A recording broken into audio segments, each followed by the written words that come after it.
Ahmad Ziggy Zaresta Yuda atau yang lebih dikenal dengan Ziggy Zaresta merupakan atlet nasional karate Indonesia yang berasal dari Lombok yang berprestasi di kancah nasional maupun internasional. Indonesia represented by Yuda Ziggy Zaresta Ahmad. Pria kelahiran 14 Januari 1998 memulai karate sejak di bangku sekolah dasar. Ia mendapatkan dukungan penuh dari kedua orang tuanya.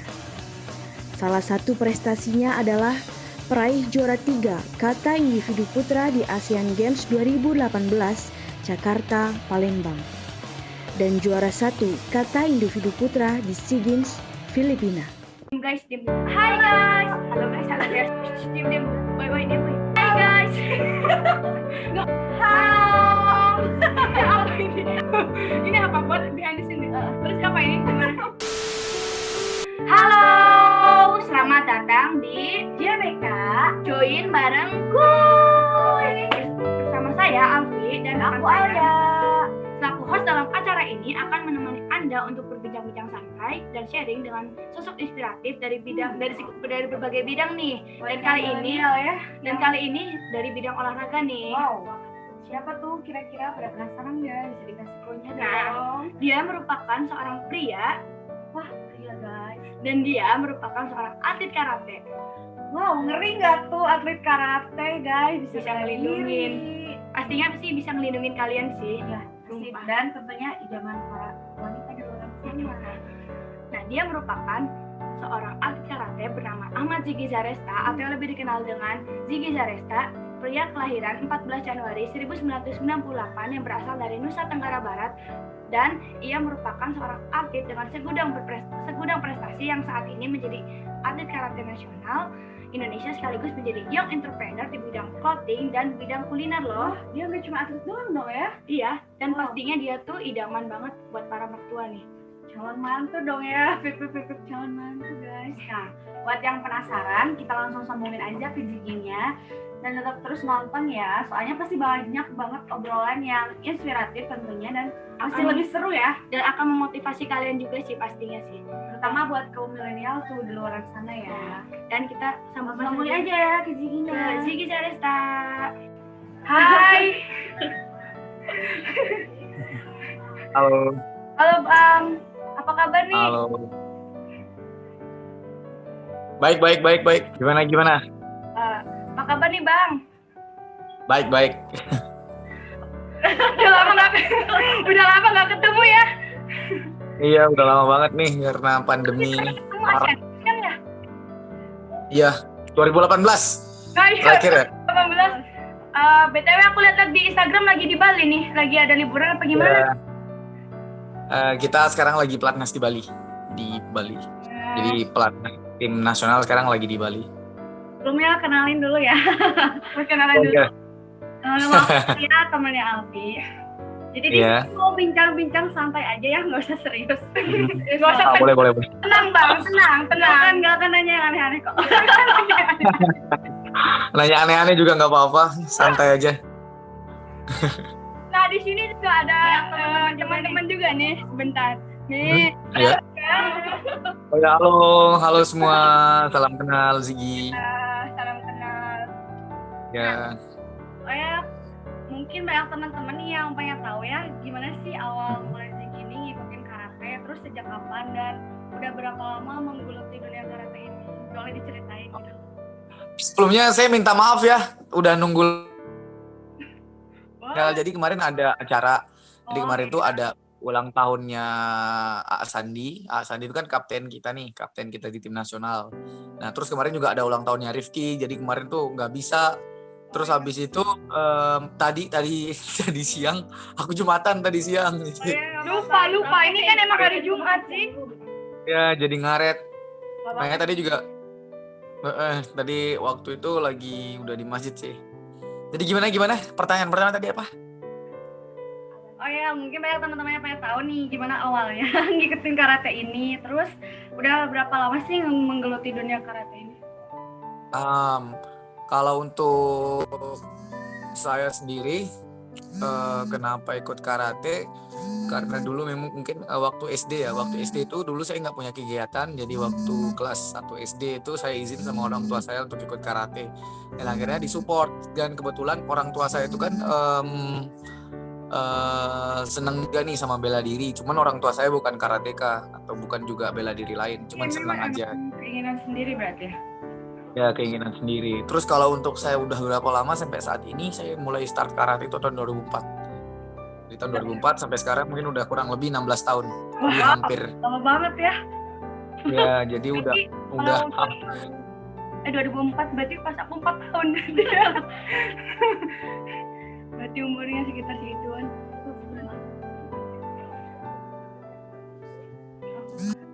Oh, Halo? iya. Boleh nanya lagi nggak? Halo, Bang? gimana? Ini mau nanya lagi nih. Ada alasan tertentu nggak yang ngejadiin Bang Ziggy ini Gimana? buat jadi seorang atlet karate? Apa tadi Alfi ngomong apa? Sorry tadi ada nelpon. Ya. Yang tadi itu alasan menjadi seorang atlet karate apa? Kalau untuk alasan jadi atlet karate tentunya mau ngebanggain orang tua ya. Jadi saya juga kebetulan saya anak pertama, jadi tentunya kan orang tua saya kan pasti berharapnya di saya. Iya. Jadi ya pertama ingin ngebanggain orang tua, dan kedua ingin ya setidaknya saya percaya kalau di karate ini adalah masa depan saya. Jadi makanya saya kuat banget tekad saya sama niat saya gimana caranya biar bisa sukses lewat karate gitu. Iya, struggle ya Bang ya. Ya, struggle banget sih. Dan tentunya juga kita juga sebagai apa ya, kalau saya sendiri sebagai anak Indonesia, saya juga pengen mengharumkan nama Indonesia seperti orang-orang di luar sana yang bisa mengharumkan nama Indonesia, yang bisa juara Olimpik, juara Asian Games, juara SEA Games. Jadi ya tentunya kita punya misi yang sama sih, makanya ya. Nih teman-teman juga pasti pengen tahu kan, belum pada tahu ya di karate itu kan ada 2 istilah ya Bang ya, ada kata dan kumite. Nah boleh nggak sih dijelasin apa sih perbedaan dari itu kata dan kumite itu? Kalau menurut saya sendiri, kalau untuk kata itu kan jurus ya. Untuk kata itu jurus, dan untuk kumite itu tarung. Jadi kalau saya sendiri mengambil spesialis di kata. Dulu juga saya sempat bermain kumite. Cuman waktu kumite ini kalau yang saya lihat peluangnya itu sedikit. Dalam artian kalau di potensi yang ada di diri saya ini, saya lihat bahwa peluang saya di kumite itu sedikit. Makanya saya lebih memilih untuk kata. Jadi saya dari awal juga, dari kecil juga emang fokus banget di kata. Jadi saya dulu juga pernah main kumite juga, cuman kan itu buat coba-coba aja, buat menggali potensi diri aja. Cuman kalau di kumite saya nggak pernah juara. Kalau di kata itu sekali bertanding itu juara gitu. Udah bakatnya berarti, udah bakatnya di situ. Iya benar. Jadi berarti potensi saya ada di kata nih. Udah emang bakatnya di kata sih, susah ya. Ya. Nih, kira-kira nih ya, ada nggak sih sosok yang memotivasi serta menginspirasi Bang Ziggy untuk tetap menjadi atlet berprestasi hingga saat ini? Tentunya kalau inspirasi saya itu ya pelatih saya itu inspirasi saya banget. Kenapa seperti itu? Karena kan setiap pelatih pasti ingin anak muridnya itu melebihi dari prestasi dia kan. Nah makanya itu juga buat jadi motivasi, biar apa? Biar ada kebanggaan sendiri dari pelatih kita. Tentunya juga saya sebagai anak murid itu kan pasti ingin ngebanggain pelatih ya. Makanya tentunya inspirasi saya itu adalah pelatih saya, dan juga ada beberapa orang Jepang yang memang saya kagumi. Itu menjadi inspirasi, menjadi pendorong saya sehingga bisa terus bertahan dan terus berprestasi. Tentunya kalau untuk motivasi terbesar saya ya diri saya sama orang tua saya sih. Itu untuk kalau untuk motivasi terbesar. Memang tujuan kita tuh untuk membanggakan orang tua sih ya Pak. Iya benar, apapun nggak hanya karate aja sih sebenarnya. Kalau misalkan kita belajar juga pasti juga nanti kan buat orang tua juga. Jadi orang tua itu emang nggak bisa bohong, itu sangat berpengaruh dalam hidup kita. Itu. Saya nih ngomong-ngomong jadi atlet karate kan, apalagi atlet nasional, pastinya memiliki tanggung jawab yang berat dong. Nah, gila. Nah, boleh diceritain nggak sih sama teman-teman yang pengen tahu apa sih sebenarnya tantangan terberat untuk menjadi seorang atlet itu kayak gimana? Kalau untuk jadi atlet tim nasional itu ya tentunya berat banget ya. Bayangin setiap kamu bertanding itu yang kamu topang itu 265 juta nih yang ada di pundak nih. Seluruh rakyat di Indonesia ya bang. Ya, seluruh rakyat Indonesia. Jadi mau nggak mau tuh. Kalau saya sendiri sih setiap saya bertanding di kayak misalkan di SEA Games, kayak misalkan bertanding di Premier League apa, ibaratnya ya kita mati di tengah lapangan aja udah rela semua gitu. Karena buat apa? Buat merah putih. Tentunya kita tidak ingin mengecewakan semua orang yang udah ngedoain kita kan, yang ada di support kita, yang sudah di belakang kita. Sama kayak waktu di Asian Games. Di Asian Games tuh kemenangan yang paling berharga buat hidup saya ya. Karena kenapa yang paling berharga? Karena di situ pertama kali saya ditonton oleh orang tua saya. Jadi dari pertama saya bertanding sampai kemarin terakhir itu baru pertama kali saya ditonton oleh kedua orang tua saya. Jadi bapak sama bapak itu nonton sekalian. Makanya di situ meskipun saya juara 3 gagal memberikan yang terbaik, meskipun saya ngelakuin kesalahan, cuman ya rezeki kita sampai situ dan saya bersyukur sekali bisa apa ya? Bisa membuktikan kepada 265 juta orang doa-doa yang ada di pundak kita ini ya. Ini loh hasilnya nih perjuangan kita bersama, doa kita bersama.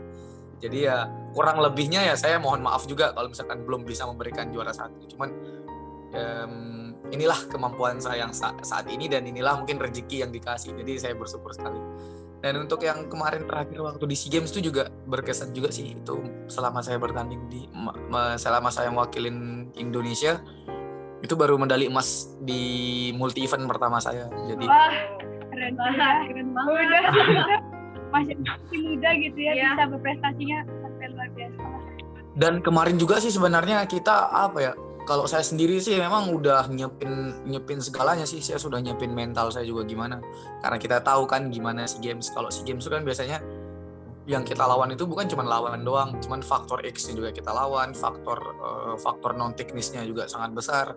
Jadi apapun yang terjadi pada saat di SEA Games itu, motivasi saya itu tidak pernah buat saya mau menang, saya mau juara 1, saya nggak pernah begitu. Jadi yang saya pikirin tuh cuman saya harus berikan yang terbaik nih buat semuanya, buat orang-orang yang udah support saya. Jadi itu yang buat saya tampil all out dan alhamdulillah ya terjawab akhirnya. Terjawab banget. Jadi waduh itu saya sampai dulu ini udah setahun nih ya, udah setahun tanggal di Filipina ya? Udah setahun. Iya di Filipina. Kan? Jadi itu saya speechless banget. Sumpah saya speechless banget waktu itu. Waktu di SEA Games. Apalagi waktu nyanyi lagu Indonesia Raya, terus kita berdiri di podium tertinggi itu semua capek, semua apa itu udah terbayar semua. Udah hilang ya, plong gitu. Hilang, plong. Cuman kalau untuk proses menuju ke situ sih emang ya nggak ada yang mudah ya. Nah, bener sih. Latihannya, tekanannya, apapun semua nggak ada yang mudah. Jadi ya aku dulu waktu TC di SEA Games latihannya berat banget, cuman ya nggak bisa kita diam terus nggak mau berusaha gitu aja. Itu adalah bagian dari proses kalau menurut saya. Nah dari proses itu pastinya tentunya dong ada suka dukanya nih ya jadi seorang atlet. Ya. Aku penasaran nih suka dukanya yang paling diingat sama Bang Zik itu apa gitu? Suka dukanya selama jadi kalau suka dukanya selama jadi atlet sih ya banyak banget. Kadang-kadang ya juga kita juga sebagai atlet ya, sebagai manusia yang beragama kan tentunya kita juga pasti diuji ya untuk bagaimana caranya kita bisa melewatin semuanya, bagaimana caranya kita bisa melewatin kesuksesan, melewatin ujian untuk meraih kesuksesan ya. Itu ujian yang memang dikasih itu pada saat yang tepat kalau menurut saya. Asli pada saat yang tepat, dan juga kita dikasih rezeki itu juga pada saat yang tepat. Contohnya waktu kemarin di Asian Games kan, waktu itu sebelum Asian Games saya kan udah nggak di tim nasional ya, nggak di tim nasional. Nah itu adalah salah satu ujian terberat dalam hidup saya dulu. Di situ tuh saya gambling sama diri saya dulu tuh, kalau misalkan saya nggak gimana saya mau stop karate. Ini jujur aja nih, dulu saya sempat sampai mau stop karate. Iya karena sebelum Asian Games kan, karena sebelum Asian Games waktu itu ada sesuatu dan lain hal, jadi saya vakum di tim nasional. Nah terus kan akhirnya saya dikasih kesempatan untuk seleksi tim nasional terakhir kan. Seleksi untuk SEA Games terakhir. Nah untuk Asian Games. Jadi di situ saya bilang sama orang tua saya, kalau misalkan sekarang saya gagal, saya bilang sama diri saya dan orang tua saya, kalau misalkan saya gagal sekarang di sini, saya akan berhenti karate dan saya akan kuliah. Kalau nggak kuliah, saya masuk polisi, saya mau masuk polisi dan mau masuk tentara nih sebenarnya. Dan akhirnya, Amin. dan akhirnya di situ saya berjuang habis-habisan, di situ saya berjuang mati-matian, udah nggak ada cerita, udah sampai kita latihan di Jepang, sampai saya latihan di Jepang selama 1 bulan, itu berangkat jam 9 pagi, pulang jam 10 malam, waktu itu bulan puasa, saya nggak puasa. Habis itu bayangin kalian waktu bulan puasa kan berkumpul di rumah lagi sama keluarga, saya di Jepang latihan jam 9 pagi, pulang jam 10 malam, itu jaraknya itu udah jauh banget.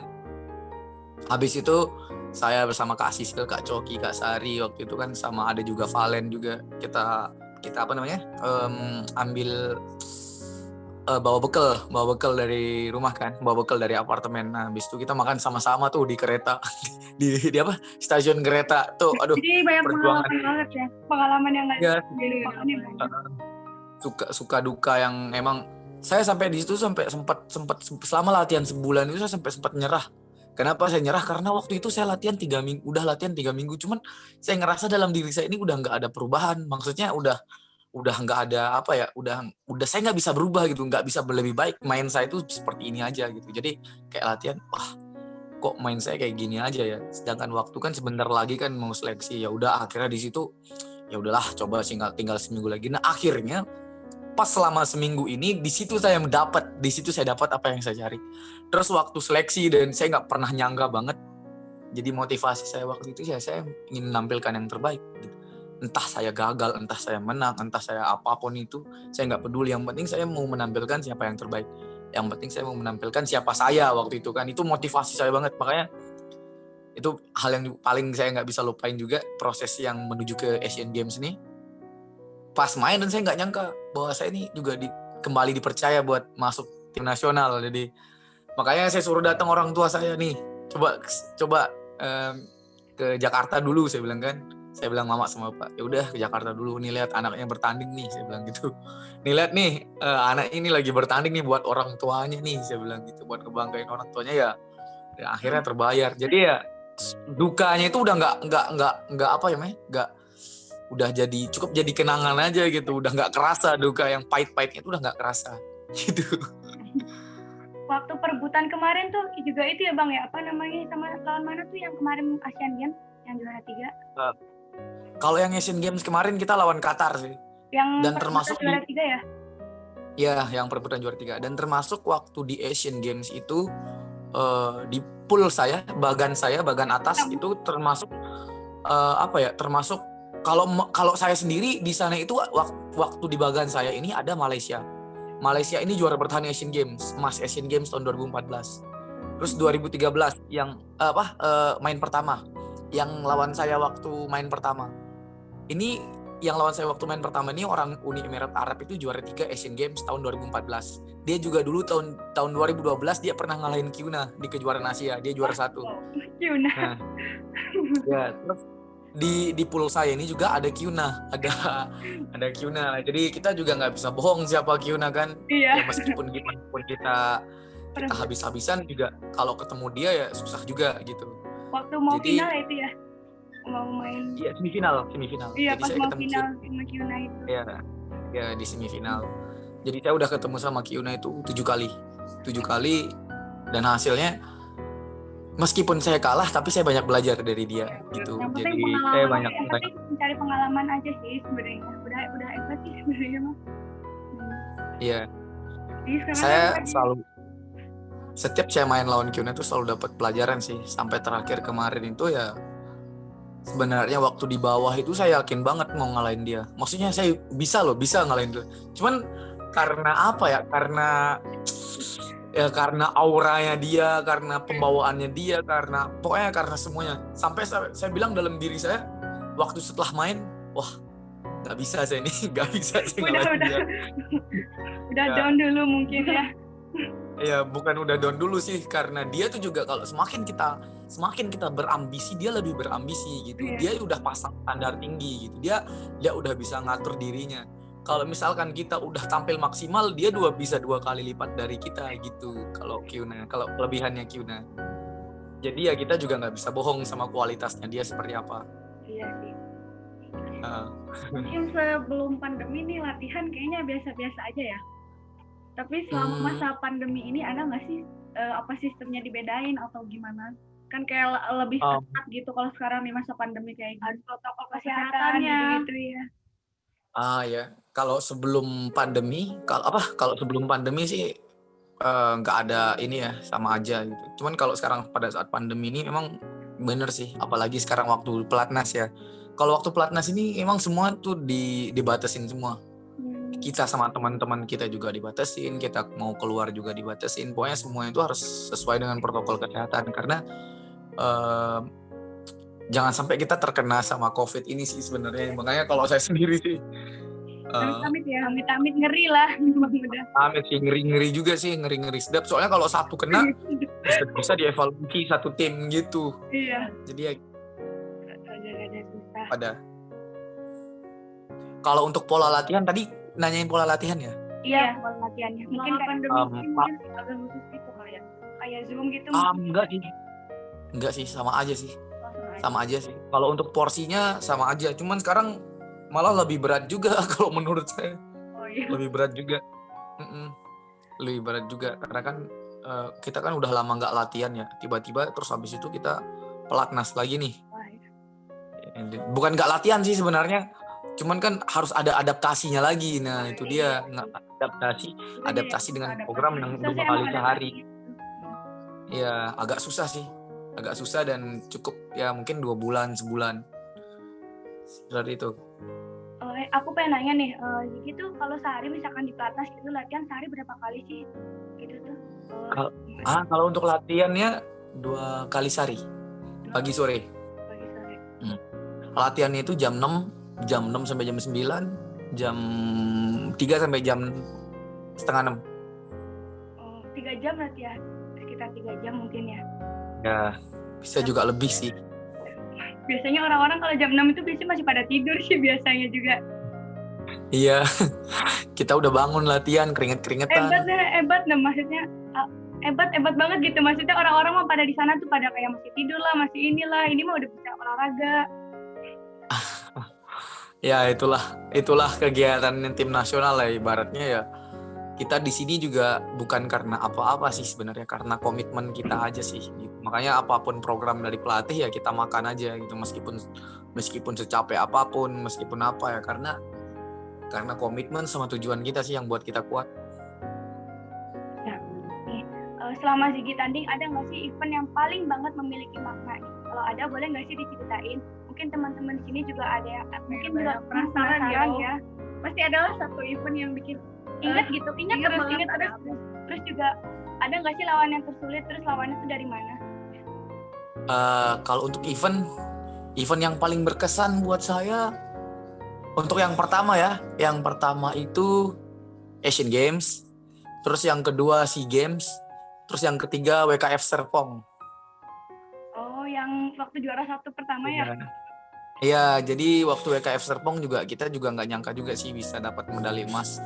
Cuman di situ juga ada ini juga, ada apa namanya? Ada insiden juga. Jadi waktu itu saya bertanding dalam keadaan sakit. Akhirnya saya minum obat kan. Itu saya terkontaminasi kena doping. Oh, kena doping.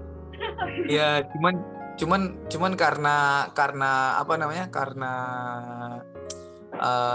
kita jadi tuan rumah, terus habis itu dikonfirmasi kalau saya ini sakit dan saya mengkonsumsi obat dari dokter, jadi itu udah dibebaskan gitu. Jadi nggak kena skorsing gitu.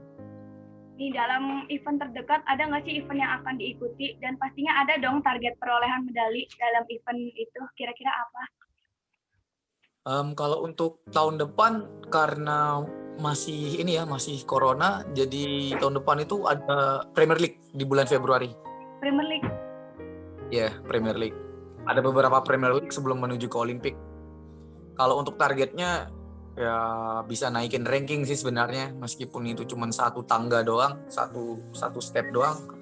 Cuman sangat sulit banget naikin ranking. Iya sih. Itu Premier League-nya di mana ya tempatnya? Kalau Premier League-nya besok di Portugal, di Lisbon. kalau misalkan masih corona itu kira-kira bakal apa namanya, bakal pakai virtual apa bakal langsung ya, soalnya sekarang kan event-event yang tahun-tahun ini kan banyaknya juga yang kayak dari Forky tuh banyaknya virtual semua sih sekarang. Ya, jadi kalau besok sih nggak virtual ya, jadi besok ini langsung Wow. sesuai dengan protokol kesehatan. Saya malah selama tahun 2020 ini belum pernah ikut virtual sih kalau saya. Belum ya. Iya. Susah. Nih Iya, dalam susah. dalam menjelang yang premier itu udah berapa persen sih persiapannya dan training centernya di mana?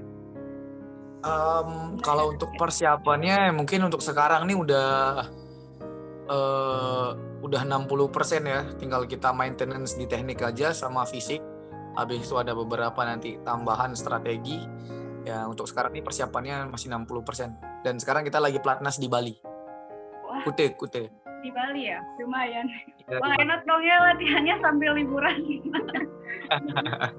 Juga Bang Sigi kan biar bisa pulang juga kan di NTB. Ya, dekat. Ya, pulang juga. Cuman tahun baru ini aku nggak pulang juga sih. Deket-deket ini aku nggak pulang juga. Ribet juga ya belum. Iya. Ribet juga harus tes PCR. Harus swab kan sekarang mah. Iya, harus swab ini. Dengar nih selain jadi atlet juga nih, Jigi punya brand clothing ya? Iya, punya.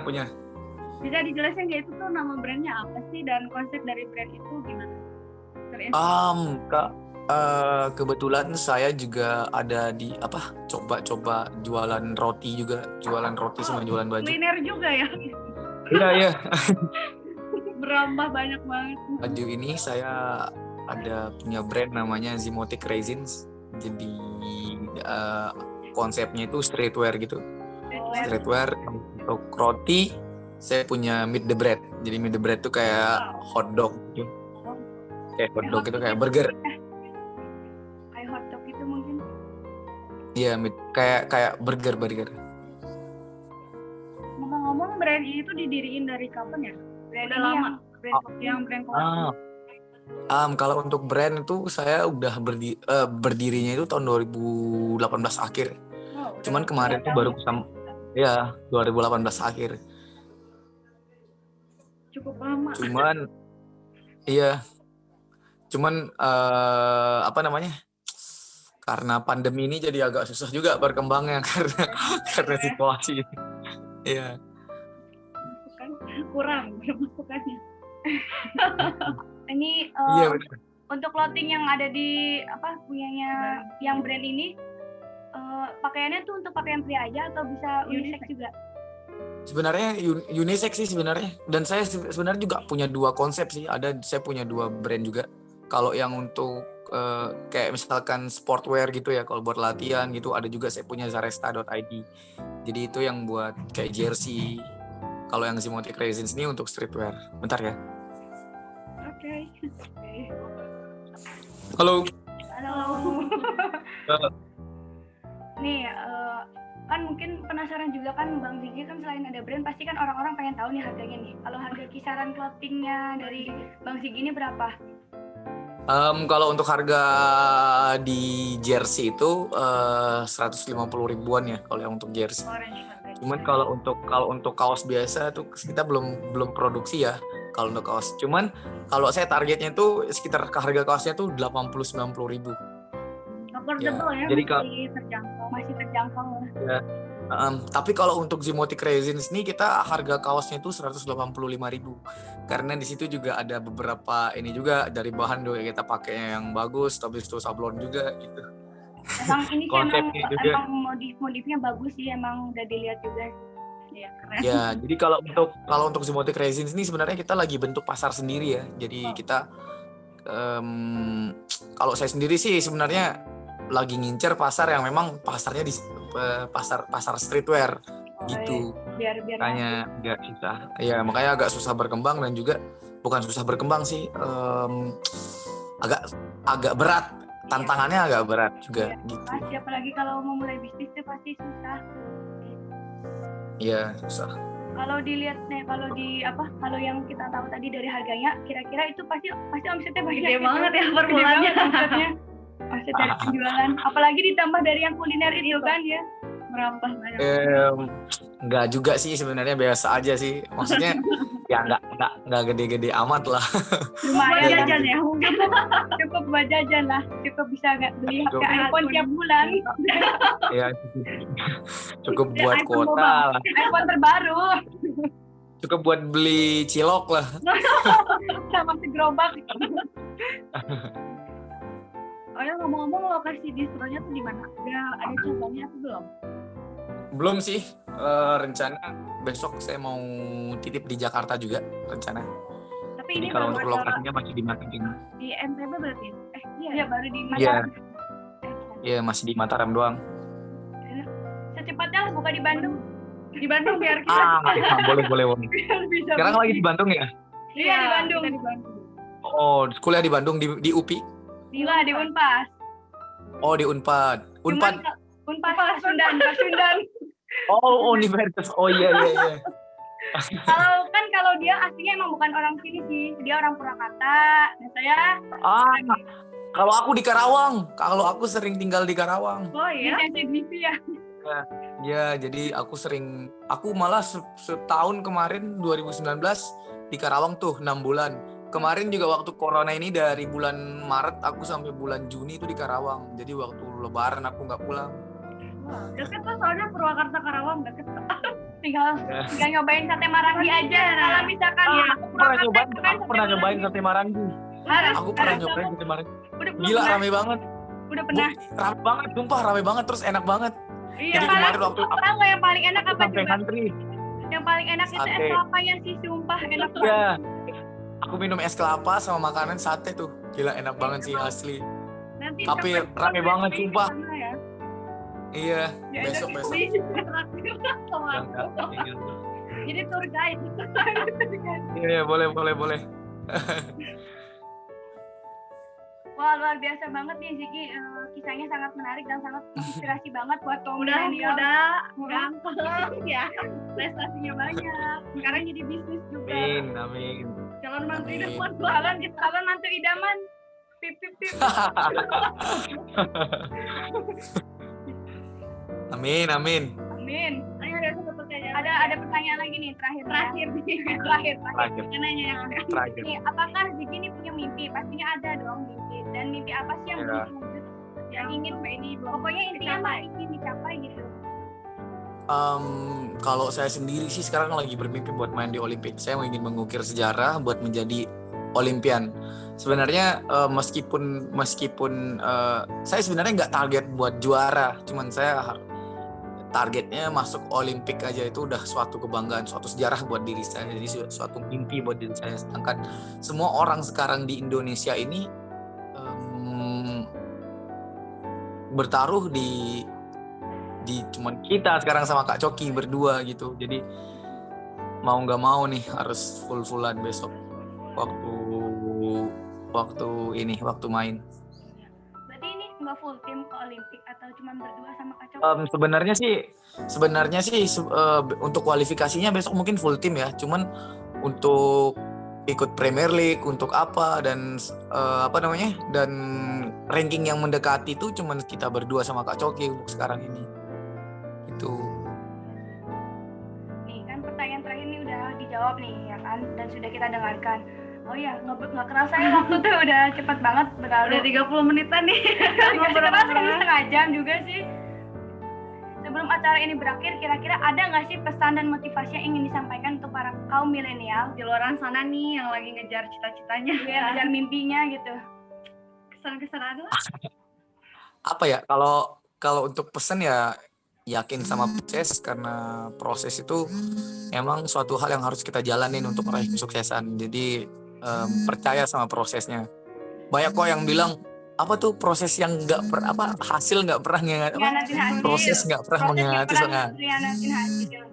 Iya, itu bener sih. Jadi jangan pernah takut buat berjuang, jangan pernah takut buat bermimpi, itu aja sih. Sukses buat semua. Oke, makasih banyak ya Ziggy udah ngeluangin waktunya buat jadi narasumber Iya, di sama-sama. acara kita. Dan terima kasih juga kepada teman-teman yang sudah menonton acara ini. Semoga acara ini dapat memotivasi teman-teman untuk terus mencapai mimpinya. Karena Amin. memang semua itu berawal dari mimpi ya. Dan kita harus terus Iya, benar. berusaha untuk mencapai mimpinya itu. Coba aja Coba aja dengerin lagu Laskar Pelangi itu kena banget sih. Oh iya benar.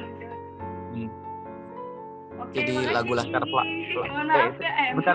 mohon maaf Aku apabila sedikit ada cerita ya. apa? Aku sedikit cerita. Jadi lagu Laskar Pelangi itu berarti sekali buat hidup saya. Jadi dari Oh, awal ada saya ini berjuang. sejarahnya.